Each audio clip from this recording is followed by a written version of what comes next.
Welcome, welcome, Rosebuds! Today we tell stories of the elusive, creepy, and sometimes downright sinister shadow people. These stories in particular fascinate me because the eyewitness encounters have so many similar details that I think it's hard to dispute a rational explanation for these encounters. If you're new to our content, a special welcome.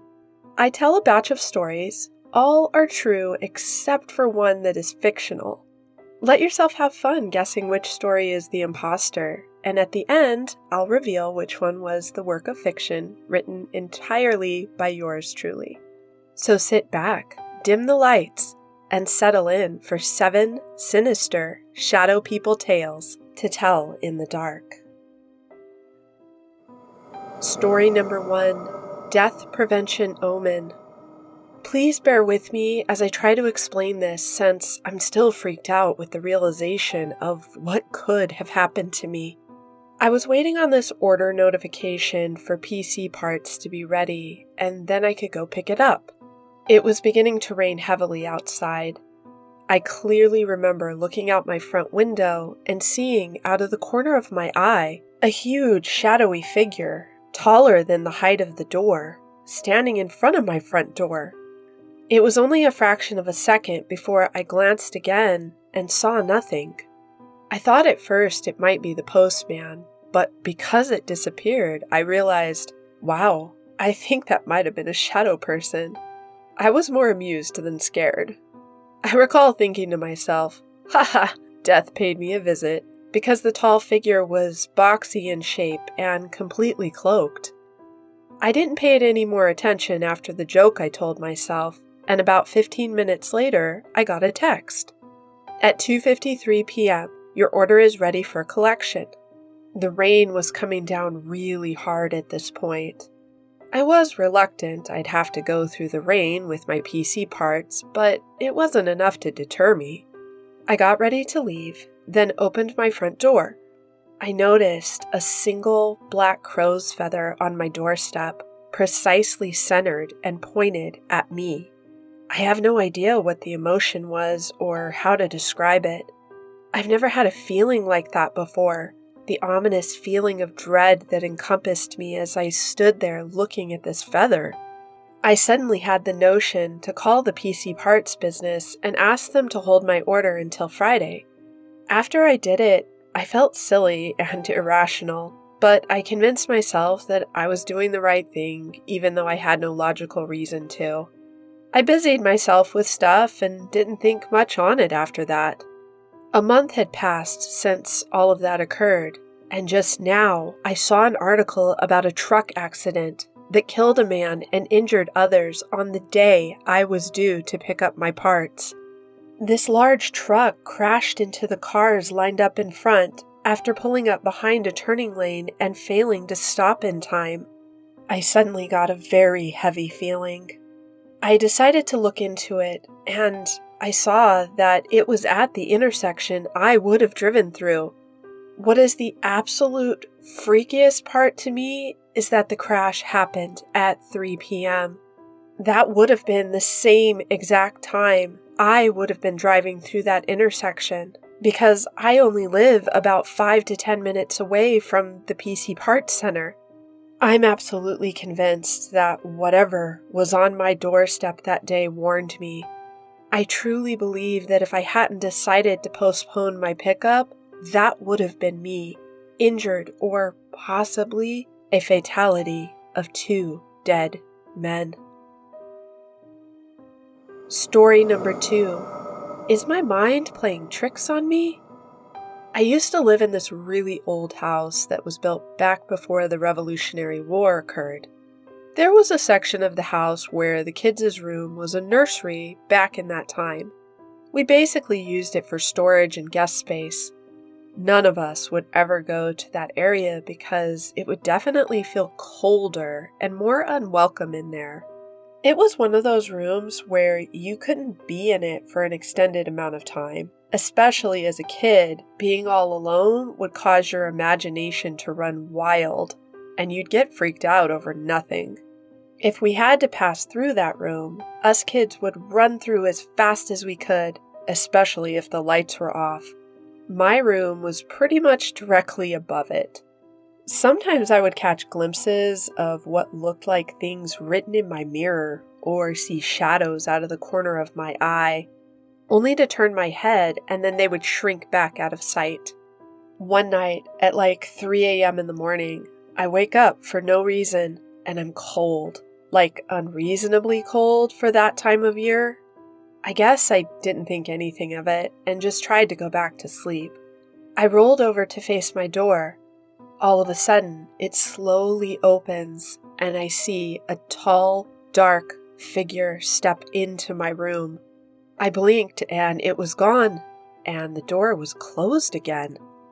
I've always claimed it was some sort of ghost, but I've been told it was probably just me being tired or my overactive imagination messing with me. Given the creepiness of that house, I swear it felt super real. We now interrupt this broadcast for a brief Black Rose PSA. Did you know that if you don't tap that like button right now, a curse of the broken record will haunt you forevermore? Every morning you wake up, you'll have that song, that one damn song, stuck in your head. It's absolutely true. So tap that like button, and for an extra measure of protection, tell your friends about this channel and podcast and share this episode with them. All right, back to our regularly scheduled broadcast. Story number 3. A decade later, and I'm still upset. When I was in my 20s, pregnant in my first trimester with my first child, I had this encounter with a shadow person that still terrifies me to think about nearly a decade later. It was close to midnight when my partner at that time and I had been laying in bed watching a movie. I had a strong craving for peanut butter and went to the kitchen to make myself a snack. I was laughing about something my partner said, and as I looked back towards the bedroom, I noticed a very tall, dark, shadowy-like figure standing between the kitchen and bedroom. It wasn't exactly 3D, but I could tell it was someone standing a bit of a distance from the wall. I stopped what I was doing. The next couple of moments felt like it happened very quickly, but at the same time, it didn't. It's hard to explain. I can't exactly remember it disappearing either. It's very confusing. My initial feeling was shocked because I thought someone was in my house. I thought there was an intruder of the human kind. Being pregnant, I was terrified. Then I took in a little more detail and realized the blackness of the form was all wrong. This person had no features at all. The best way I can describe it is that it was more like the cutout shape of a person from our world, and behind the cutout was the darkest blackness I'd ever seen. The darkness was beyond just a mere shadow. You know when someone is looking at you, even when they are in a dark shadow, you can still see their features. I wasn't able to see anything like that, and that's when the fear began to consume me. The most disturbing thing was it felt like it was reading me, like trying to understand my feelings or thoughts. But at the same time, it was projecting anger and hate at me. I'm unsure how I knew all this, but it's just this quick moment where I knew that. It was also alarming that it seemed caught off guard that I knew it was there and that I had some sense of what it was thinking and feeling. During the whole encounter, I played it cool because I was thinking, no way this could be real. My body was on edge, and I went back to making my sandwich as fast as I could without it seeming suspicious. For some reason I can't explain, I didn't want it to know that I'd seen it or that I knew what it was thinking and feeling. Seriously, I can't explain my actions or feelings about this whole encounter. I made the sandwich and then turned and walked back to my room, leaving the sandwich on the counter. Like I said, I don't really remember it disappearing. But at some point, when I went back to pretending I hadn't seen it and making my sandwich, it did go away. at least visually. I just wanted to get back to the safety and comfort of my room. It was getting too intense for me to act casual. When I got back to my room, the bedroom door was still open. I walked into my room, closed the door behind me, and burst into tears. I think that's when I realized that's the most scared I'd ever been. I told my partner what happened, and he laughed the whole thing off, but it took me hours to calm down. He's no longer my partner, because I did realize later in life he shouldn't have been so dismissive of my feelings, especially for how upset I was. Anyway, this is my first experience with an entity like this. I'm now in my 30s and still can't shake that experience. I have no history of mental illness such as schizophrenia or a family history of it either. I should mention this never happened again. I still feel disoriented by the whole thing, and I wish I could get some answers. Story number 4, The Family Shadow Man.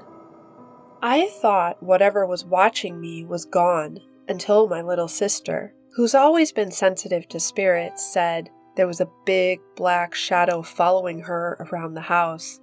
She became so frustrated with it that she impulsively yelled at it to go away. The situation just got worse from then on. The shadow started to appear everywhere and every day, and she was terrified of being alone with it. My dad actually believed us.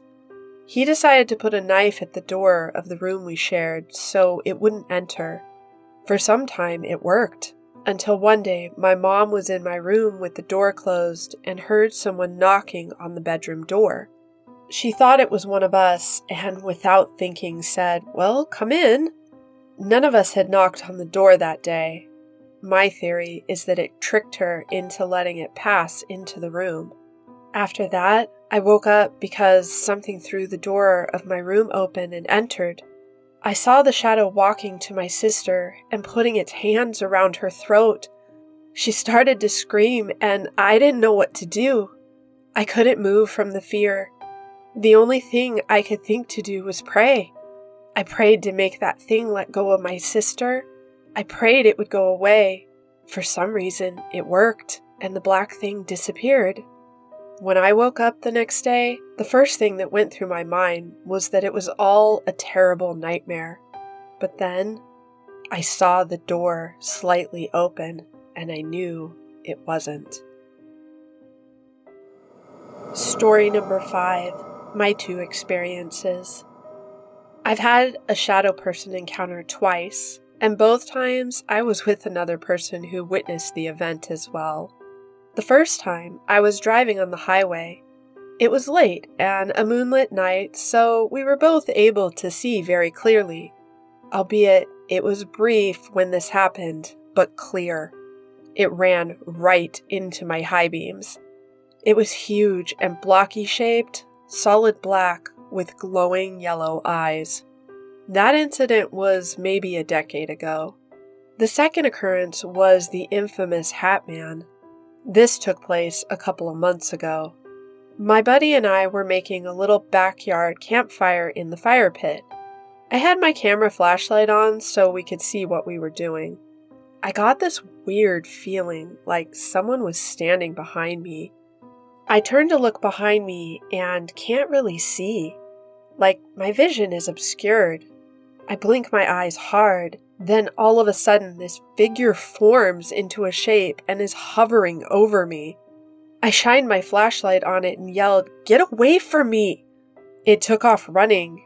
At this point, my yelling drew my friend's attention to it, and he saw it too because he screamed, "What the f-?" He ran about 15 feet from the beam of the light and dissipated into nothing. I would have thought I was crazy or it was a trick of the mind's eye, but since there were witnesses to both events, I guess I have to chalk it up to stranger than fiction.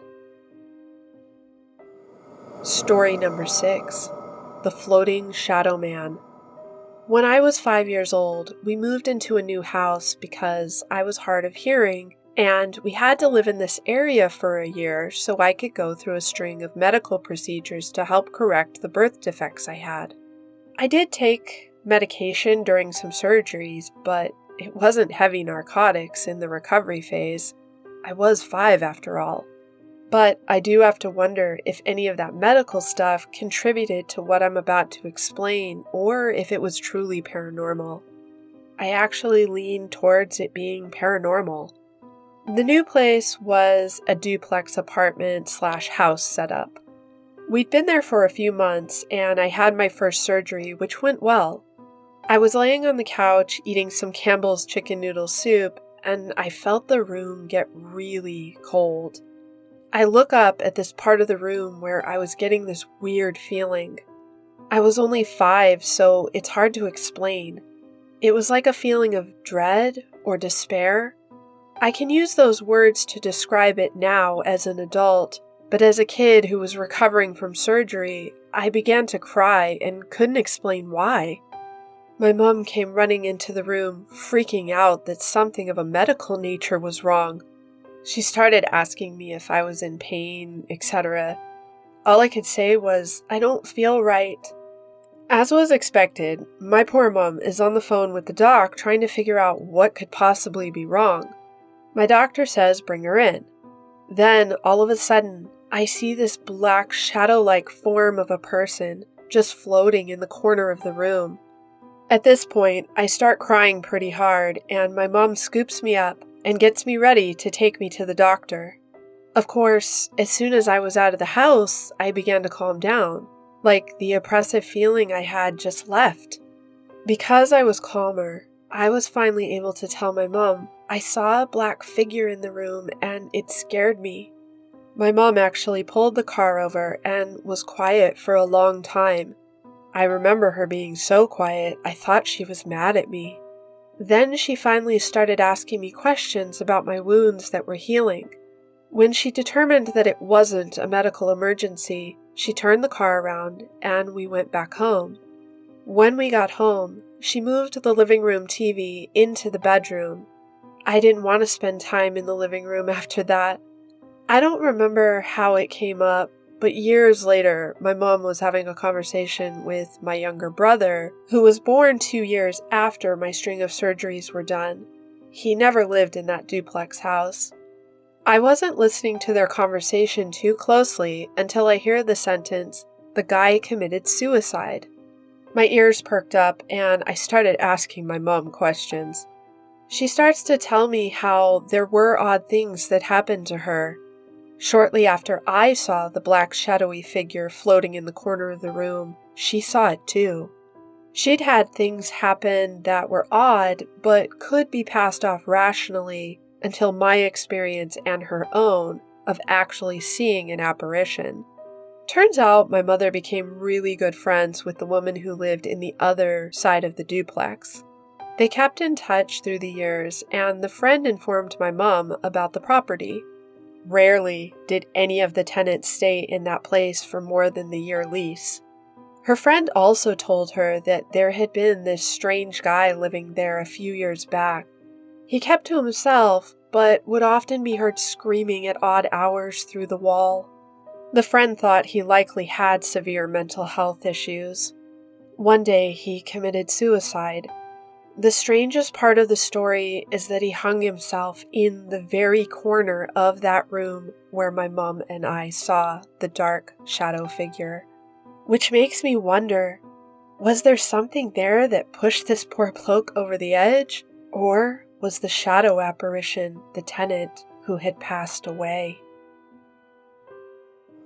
Story number 7, Random Shadow People Encounters. On 2 separate occasions, I've seen 2 shadow people in my house, and I don't think they were the same guy. One walked through my bedroom at 2 a.m. I was wide awake, and I even spoke to him. I said, "Hey, what are you doing?" He just ignored me as if I wasn't there, and then walked into my ensuite. I got up and turned on the light, and the ensuite was empty. Frightened the hell out of me for weeks. I was so scared I couldn't sleep with the lights off. I'm well into my twilight years, mind you. After that, I was able to think more clearly. I somehow managed to regain my senses and rationalized that if it was going to hurt me, it would have. Then, another time, I was watching TV. I happened to look towards the separate dining room and saw another shadow guy walking across that room into the kitchen in broad daylight. Perhaps it was because of the previous experience, but this time I wasn't as frightened. Also, I didn't sense any threat from them. They just ignored me. However, nowadays, I don't open my eyes if I get out of bed at night to use the bathroom, and I don't look around in empty rooms. Maybe they aren't harmful, but I do not want to see them again. So, what did you think of all those stories, Rosebuds? Which one do you think was entirely fiction? Before I do the reveal, why not leave us a comment and tell us what your guess was? It helps us immensely so we can keep creating lots of creepy content for you. Okay, on to the reveal. Story number 6, The Floating Man, about the little girl who experienced a shadow person after having surgeries, was a completely fictional story. But I hope you enjoyed it all the same. All right, Rosebuds, that's a wrap. Thanks for listening. Take care and stay creepy.